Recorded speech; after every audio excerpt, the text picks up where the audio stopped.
आजमगढ़ की धरती पे पूज्य योगी आदित्यनाथ महाराज जी का आगमन हुआ है।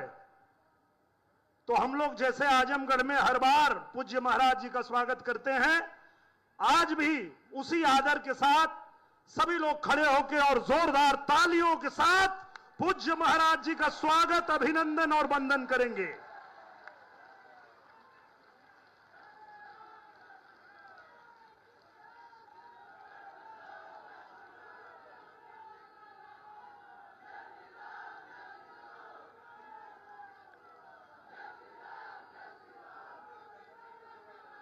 पूज्य महाराज जी के साथ में उपस्थित मंच पे हमारे माननीय मंत्री जी, हमारे आजमगढ़ जिला प्रशासन के सभी पदाधिकारीगण, सम्मानित मंच और यहां उपस्थित आप सभी आजमगढ़ की देवतुल्य जनता, कार्यकर्ता बंधु, हमारे मीडिया के बंधु, हमारे प्रशासन के बंधु, आप सभी को नमस्कार प्रणाम करते हुए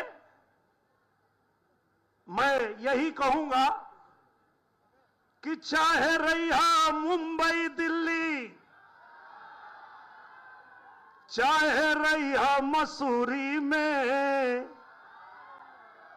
लिखिया पढ़िया कोनो भाषा, बतिया भोजपुरी में। जय भारत, जय भोजपुरी। एक बार आजमगढ़ से ये आवाज बुलंद होनी चाहिए। जय भारत, जय भोजपुरी। काहे पूज्य महाराज जी ने कहा कि हमारे बोलने से पहले निरहुआ कुछ दो लाइन गा दो। तो निरहुआ एक भोजपुरी कलाकार है पूज्य महाराज जी, और आपके आशीर्वाद से हम अपने भोजपुरी भाषा के लिए काम करते हैं। और जो लोग भोजपुरी भाषा बोलते हैं उनकी एक खासियत होती है कि भोजपुरिया जवान नहीं सहेला गुमान, बाई बतिया के गावे गावे हाला, निरहुआ रिक्शा वाला, निरहुआ रिक्शा वाला, निरहुआ रिक्शा वाला, निरहुआ रिक्शा वाला। और जब देश के अलग अलग हिस्से में भोजपुरी बोलने समझने वाले लोगों के साथ कोई अत्याचार करने की कोशिश करेगा, कोई भी हमारे भोजपुरी बोलने वाले लोगों के साथ मारपीट करेगा, तो आज इस मंच से बताता हूं मैं उसको, जे ना गरीब संग करे इंसाफ हो,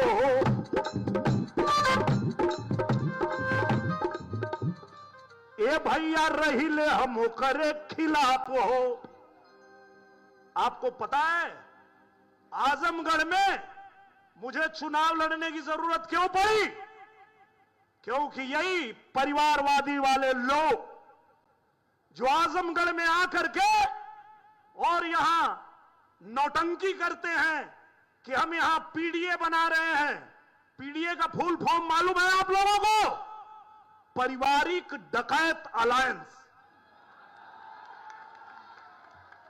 ये परिवारवादी लोग जो पूर्वांचल को हमेशा नेग्लेक्ट किए, पूर्वांचल के लिए कभी कुछ किया नहीं, आज पूज्य योगी आदित्यनाथ महाराज जी के शासनकाल में पूरा उत्तर प्रदेश तो उत्तम प्रदेश बन ही रहा है। मेरा उत्तर प्रदेश नंबर 1 राज्य तो बन ही रहा है, साथ में मेरा आजमगढ़ भी चमक रहा है, मेरा पूर्वांचल भी चमक रहा है। पूर्वांचल एक्सप्रेसवे से आजमगढ़ को जोड़ के आज पूज्य महाराज जी ने पूर्वांचल का भाग्य बदल दिया है। हर क्षेत्र में, शिक्षा के क्षेत्र में देख लीजिए, चाहे आप कनेक्टिविटी देख लीजिए।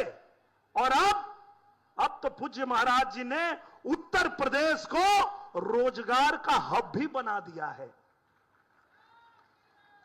अब किसी को जरूरत नहीं है अपना घर परिवार छोड़ के कहीं और जाने की।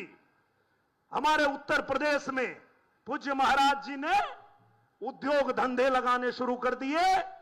आपके बाल बच्चों के भविष्य के लिए उत्तर प्रदेश को उत्तम प्रदेश बनाया है पूज्य महाराज जी ने।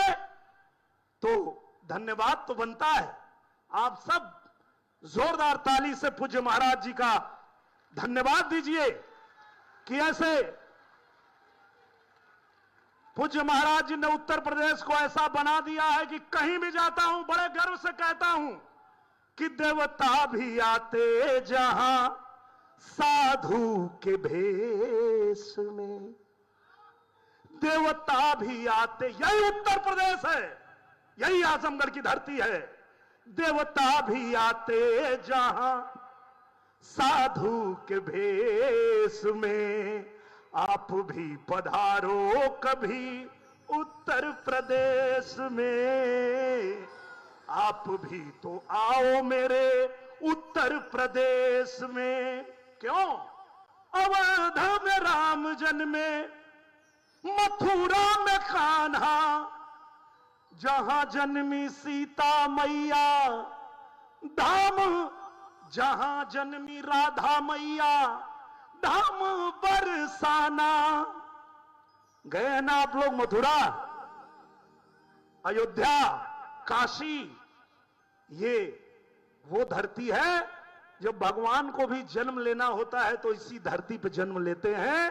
यही उत्तर प्रदेश है जिस उत्तर प्रदेश को पूज्य महाराज जी ने सबके लिए चमकाया है, सबके लिए बनाया है और सबका स्वागत अभिनंदन करने के लिए हम लोग तत्पर रहते हैं।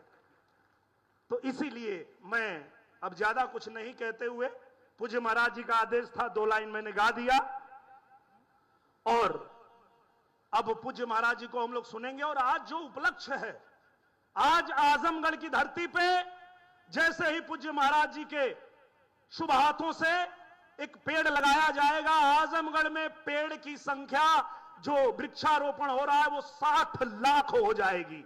एक जोरदार ताली होनी चाहिए इस अभियान के लिए, क्योंकि भविष्य को भी संवारना है, अपने प्रकृति को भी संवारना है, संभालना है।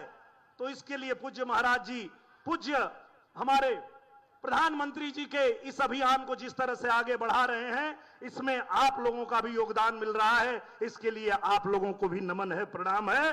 अब इन्हीं बातों के साथ मैं अपने वाणी को देता हूं विराम। बोलिए मेरे साथ एक बार, जय जय श्री राम, जय जय श्री राम। बहुत बहुत धन्यवाद।